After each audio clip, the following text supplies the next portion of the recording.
नमस्कार to all my dear students. आज हम लोग देखेंगे flower recognition by honey B.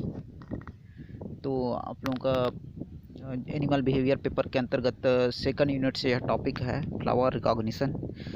इसके अंतर्गत देखेंगे कि किस प्रकार फ्लावर को रिकॉग्नाइज करता है, पहचान करता है कि अमुक फ्लावर्स से अपने को नेक्टर कलेक्ट करना है। नेक्टर एक तरह का फ्लावर में पाया जाने वाला जो शुगर मटेरियल होता है वो होता है। तो शुगर फॉर्म ऑफ फ्लावर ये नेक्टर कहलाता है। इसको जो है कलेक्ट करके हनी बी अपने छत्ते में ले जाते हैं। वहाँ जो हाउसकीपर जो वर्कर भी होते हैं वो फिर हाउसकीपिंग का वर्क करके छत्ते में इस नेक्टर को ले जाकर वहाँ से शहद एक्सट्रैक्ट करते हैं। तो फ्लावर रिकॉग्निशन की प्रोसेस वर्कर बी के द्वारा शो किया जाता है। बेसिकली डेफिनेशन देखें तो कुछ इस प्रकार होगा।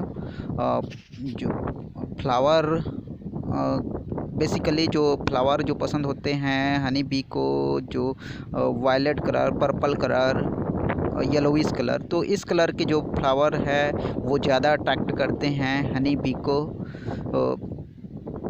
इसके अलावा जो इलेक्ट्रिकल जो स्टिमुलेशन होता है वो भी काफ़ी हद तक जिम्मेदार होता है फ्लावर रिकॉग्निशन के लिए। डिटेल में देखेंगे मैकेनिज़्म के अंतर्गत। देख लेते हैं best flower of honey bee. तो हनी बी के लिए बेस्ट फ्लावर वैसे तो मैरीगोल्ड इत्यादि अपने तरफ कॉमनली मैरीगोल्ड इत्यादि फ्लावर में रोज़ इत्यादि फ्लावर उनको पसंद होता है। इनमें जो है जाके नेक्टर कलेक्ट करना इनको पसंद होता है।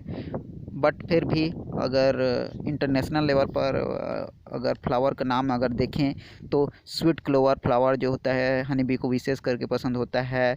थिस्टल फ्लावर जो है विशेष करके पसंद होता है। अल्फाल्फो फ्लावर जो होता है ये भी पसंद होता है। डेंडेलियन ये भी पसंद होता है। इनका आप लोग चाहो तो अलग से गूगल में नाम लिख के जो है इमेजेस देख पाएंगे, देख सकते हैं।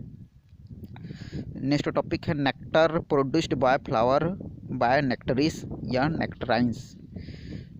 तो नेक्टर कैसे प्रोड्यूस किया जाता है, कहाँ प्रोड्यूस किया जाता है? तो ये प्रोड्यूस किया जाता है नेक्टर ग्लैंड बाय प्लांट्स। तो प्लांट में पाए जाते हैं नेक्टर ग्लैंड्स। इस नेक्टर ग्लैंड का नाम होता है नेक्टरीज या नेक्टराइंस।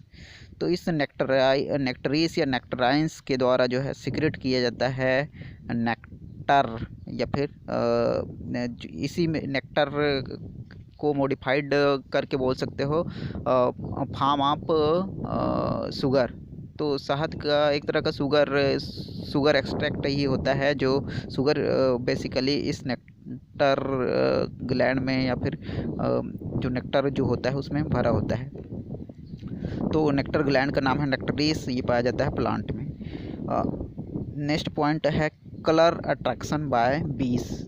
तो कौन सा कलर जो है जो रिकॉग्नाइज करेगा या फिर कलर अट्रैक्ट करेगा? तो बेसिकली पर्पल कलर जो है सर्वाधिक पसंद होता है हनी बी को। इसके बाद वायलेट कलर पसंद होता है, ब्लू कलर भी पसंद होता है, कुछ हद तक येलो कलर भी हनी बी को अट्रैक्ट कर पाने में सक्षम होते हैं। इन कलर वाले फ्लावर पर अट्रैक्ट होके हनी बी जो है उस तरफ अट्रैक्ट होते हैं। मैकेनिज्म ऑफ फ्लावर रिकॉग्निशन अगर देखें तो ये जो है अगर मैकेनिज्म में अगर देखेंगे तो फिर निगेटिव चार्ज फ्लावर, जो निगेटिव चार्ज वाले जो फ्लावर होंगे बेसिकली फ्लावर पर बोला जाता है कि निगेटिव चार्ज वाला चार्ज लिए हुए होता है।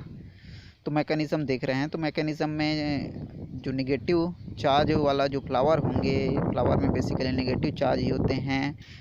इसको पॉजिटिव चार्ज की ज़रूरत होता है। इसके लिए जो है जो हनी बी होते हैं वो अपने फ्लिपर्स को, अपने पंख को जो है फड़फड़ा कर एक तरह से प्लस चार्ज क्रिएट करते हैं या प्लस चार्ज पाया जाता है। और इसके संतुलन के लिए, बैलेंस के लिए एक तरह से अट्रैक्ट होते हैं ये फ्लावर की ओर।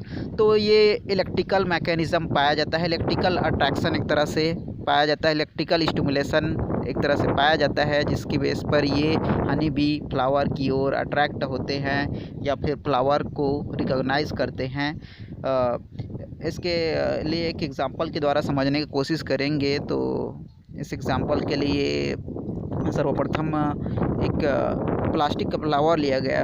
इस प्लास्टिक के फ्लावर में एक तरफ जो है शहद एक्सट्रैक्ट डाला गया या फिर कहना चाहिए शुगर एक्सट्रैक्ट भरा गया, जो नेगेटिव चार्ज को शो कर रहा था। इसके अलावा एक तरफ जो है बिटर स्वाद वाले यानी कि कड़वा स्वाद वाले जो क्लोरोक्विन इत्यादि को डाला गया।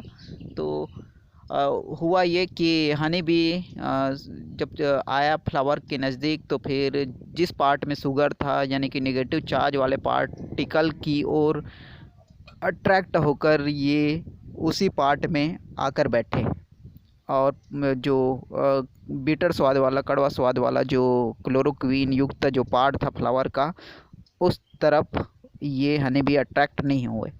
तो ये प्रमाणित करता है, ये सिद्ध करता है कि नेगेटिव चार्ज की ओर जो हनी बी होते हैं वो अट्रैक्ट होते हैं।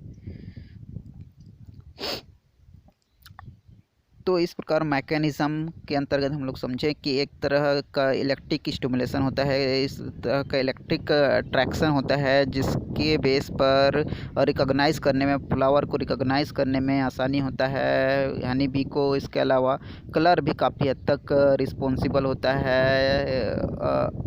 हनी बी को अट्रैक्ट करने में। इसके अलावा जो नेक्टर की क्वालिटी है वो भी काफ़ी हद तक अट्रैक्ट करने में जो है अपना योगदान देते हैं। इसके अलावा अगर देखें तो पॉलिनेशन के लिए जो पोलन ग्रेन की मात्रा है वो भी काफ़ी हद तक जो है डिपेंड करते हैं कि हनी बी जो है वो उस फ्लावर तक पहुंचेगा कि नहीं। तो ये सब डिपेंड करते हैं रिकॉग्निशन के लिए। इसके जस्ट बाद हम देखेंगे mutualistic behaviour of honey bee. तो म्यूचुअलिस्टिक बिहेवियर म्यूचुअलिटी शो करता है हनी बी फ्लावर के साथ में। एक तरह से कैसे म्यूचुअलिटी शो करता है, तो एक दूसरे का हेल्प करते हैं। जैसे हनी बी फ्लावर में आकर जो है अपना नेक्टर तो ले जाता है, साथ में जो फ्लावर का जो रिप्रोडक्शन की जो एक्टिविटी होता है, जो पोलन ग्रेन होता है, उस तक अन्य फ्लावर अन्य जगह तक अन्य साइड तक पहुंचना होता है। तो इस पोलन ग्रेन को जो मेल पार्टिकल होते हैं, इसको जो है अलग जगह तक, अलग फ्लावर तक पहुंचाने का कार्य इन हनी बी के द्वारा ही किया जाता है। तो हनी बी पॉलिनेशन में इम्पोर्टेंट रोल प्ले करते हैं। तो इस तरह से फ्लावर का बहुत बड़ा हेल्प करते हैं हनी बी, और हनी बी का बहुत बड़ा हेल्प करते हैं फूड मटेरियल प्राप्त करके, फूड मटेरियल देकर ये फ्लावर। तो एक तरह से दोनों एक दूसरे का मदद करके म्यूचुअलिस्टिक बिहेवियर शो करते हैं।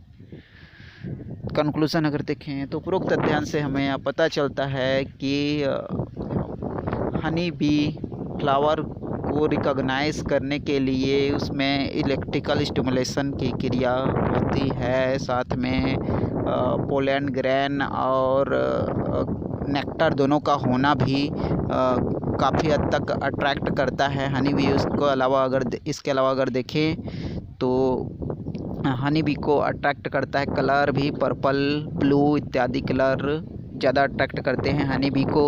इसके अलावा अगर देखें तो रोज़, मैरीगोल्ड इत्यादि फ्लावर ज़्यादा अट्रैक्ट करते हैं हनी बी को।